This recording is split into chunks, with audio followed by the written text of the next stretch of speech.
What's going on, golf addicts? DB here, and this is a firsthand look at the host course for the Mexico Open at Vidanta. It is Vidanta Vallarta, the Greg Norman signature design. It's a brand new event on the PJ Tour, and not a lot is known about this place. Obviously, we don't have historical stats to look at or past performances to look at. So I'm just going to give you what we do know in a quick amount of time. All right. Before I do that, go ahead and hit the like, hit the subscribe button, please, if you don't mind, and leave a comment. It could be any comment. Actually, if you find something very helpful in this video, put in the comments what that is. If you find something later on somewhere else from a different source, come back and comment what that is. It can help everybody out, help us all kind of handicap, help us figure out our models for betting and DFS purposes. Let's get into it. Let me give you the basics on this golf course. Now, I don't have a lot of flashy graphics this week because there's just no point because there's just not a lot of data. But it's a par 71. It is another Greg Norman design. I'm sure the PJ Tour is really tickled to have yet another Greg Norman design, the head of Live Golf Investments in the Saudi Golf Tour. But here we are. It sits right on the Pacific Ocean in Mexico.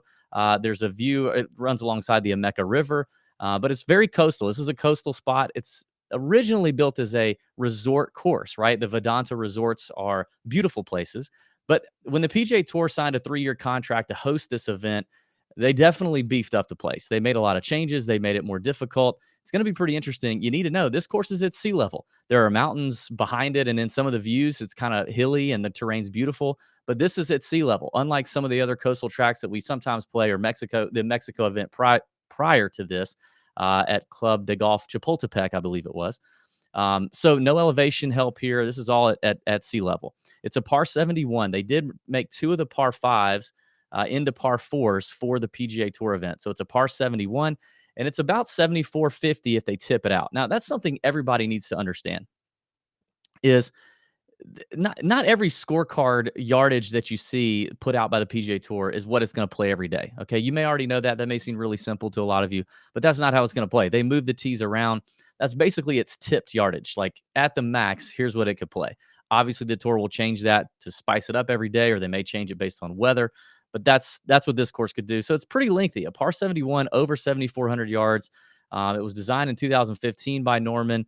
And here's basically, it's always been pretty wide off the fairways, very wide, and it's always had paspalum grass from tee to green. We see that a lot with the Corrales event, with the Puerto Rico event, with other resort style courses. That paspalum grass, it can run kind of slow, which you kind of have to do when it's on the coast and you have winds that can really tear up a green if you run it too fast. They can brown them out, kill them. The greens here, I don't know that I put a whole lot of emphasis in putting stats on paspalum. Not a lot of these guys are going to have a whole lot of data to go off, or a sample size to go off of. So I'm not sure I put a lot of weight into that. And I think it kind of neutralizes bad putters and good putters really no matter what. So it's all about roll. If you're feeling it, you're feeling it. Paspalum isn't really something that I would put a lot of weight into in my model. Here's a couple things they did. They added 51 bunkers to the property. There were like 55 on there already, and they've added 51. I'm sure some of those were in some of these landing areas that they suspect these tour pros are going to try to hit it in, and obviously some around the greens. But they did add now, so it makes a total of 106 bunkers on the property. Obviously, it's coastal. There's going to be water features, and there's tends to be more water on the golf course than maybe what could come into play. I really think, based on looking around, you're only going to get about 5 or 6, maybe 7 holes where water actually comes into play, which is still not. I mean, it's not a small amount. Um, Carlos Ortiz, who's participating in the event, he's Mexican. He sponsored by Vidanta. You can see it on his hat. He might have some familiarity with this, but this is a brand new golf course to even the people who play there all the time. So probably not a lot of home field advantage there for Carlos. Those are kind of some things to know. I want to look at the scorecard that the PGA Tour has put out because I want to show you something, and then I want to talk through kind of the type of golfer that I'm really targeting. But this is a good week to pump the Nut Hut, and here's why. Because we have multiple caddy friends and players on site this week playing the Mexico Open. And I've already confirmed with a couple of them that as of Monday afternoon when they arrive, they'll be happy to send over some information to us about the golf course, about the conditions, about what they see, about what they think in terms of how it's going to play. And we pass that down on the podcast some, but a lot of it we actually get then on Tuesdays and Wednesdays after they've had a chance to walk around the course some more and see it played.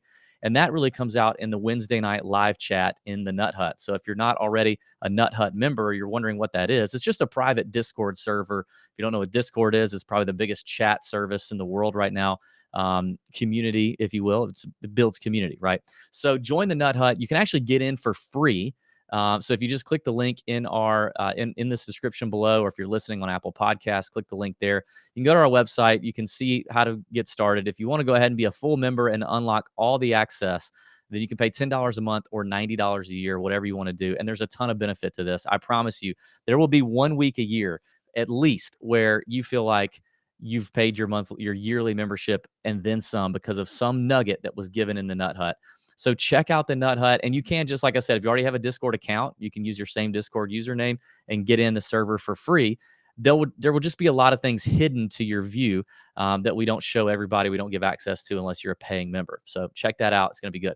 Let's take a look at the front nine scorecard to start. All right, here's the front nine scorecard. Only one par five, two par threes on the front nine. The rest, obviously, par fours. The par threes, number 5 playing about 208, could tip out. Number 9 playing about 174. I mean, the par threes here are maybe average, I guess. I don't think they're overly long, especially if these are tipped out yardages. But yeah, a couple over 200 yards and some right in that 170 to 175 range. The par 5 on this front side, 603 yards at the tips. Probably not going to be a ton of eagles on that hole, even if they shortened it a little bit. If it was 580, you still might not see a whole lot of eagles on that hole unless there's a significant wind assisting or something like that. So probably not a ton of eagles to be found here, but notice the par fours. Number 1, 415-yard par 4, pretty benign. Number 2 is a 498 par 4. That's interesting. Number 3, another kind of average, 445 yards. Number 4, a 520-yard par 4. So number 2, number 4, and number 8 are all either can be tipped out between 496 yards and 520 yards. So this is obviously where there's a lot of distance here being added. Number 7 is a par 4 at 297 yards, basically 200 yards shorter than any of the other big 3 par 4s on the front nine that we just mentioned. Keep all this in mind, because I do think there's something to be gleaned from this. Let's look at the back nine. On the back nine, number 10's 475-yard par 4. That's a beast. Number 11, the par 3, 195. The other par 3 here is number 17 at 226. And then there's number 13. Sorry, three par 3s on the back. That's at 170. The 2 par 5s on this side, number 12 is 637 yards tipped. That is a beast. Probably not a ton of eagles there either. Number 14 tips out at 585 yards. That one could be gettable by some of these guys, especially if it plays a little shorter. And then number 18 is where there's going to be a lot of drama, and I love this. It's a 548-yard par 4, which by PGA Tour standards is probably pretty average to even shorter than most par 5s. So probably could see some eagles and some drama here on the 18th, but more par 4s where it's just daunting. Number 10 is 475. Number 16 is 505 yards as a par 4. Par 71, so you can see that there's obviously there's a lot of long par 4s. I think this whole thing sets up for bombers. I mean, give me wide open fairways. I've heard recently, or I've seen already, that the rough is not very penal whatsoever. Obviously, you can't miss too much on a hole where maybe water comes into play, but I think these guys are going to be ripping driver. I think with all that open terrain off the tee, that's what we're going to see. And then it's really going to be about your iron play and approaching these greens to give yourself enough birdie opportunities to get it going. I've heard the tournament director supposedly wants the winning score around 18 under. I think if there's not significant weather, it's going to be better than that. It could be 20 to 22, 22 under here. But I think you want guys who are going to give themselves those opportunities, and the longer hitters are going to have so much shorter clubs into some of these long par 4s.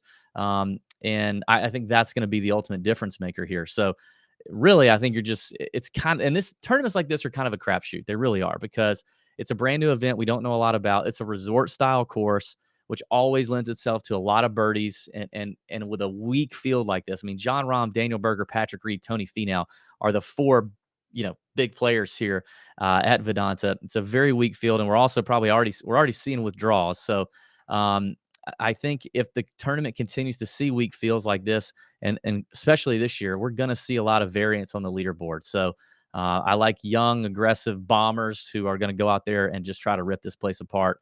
Your Cam Young types. I don't know if he's in the field. I don't think he is. But some of those guys that could really do some damage here. I mean, don't forget, like Martin Trainers won at what do you win? Corrales or Puerto Rico? Like, give me a break. Um, so it, this could go to anybody. This could definitely be long shot season. I'm sure a guy like John Rahm showing up here is going to be at like 5-1. But at an event like this, don't be afraid. You're going to feel nauseous when you're building lineups and probably making those betting tickets. It's going to be rough. All right. So there you go. There you have it. That's the easy for me to say. Vidanta Vallarta. It's probably Vidanta Vallarta. I don't know. Who knows? I took Spanish a couple years in college. Didn't learn much. So that's it. New course on the PJ Tour. Everything you need to know. But obviously, check out more on the podcast and in the Nut Hut. And let's have a week. See you.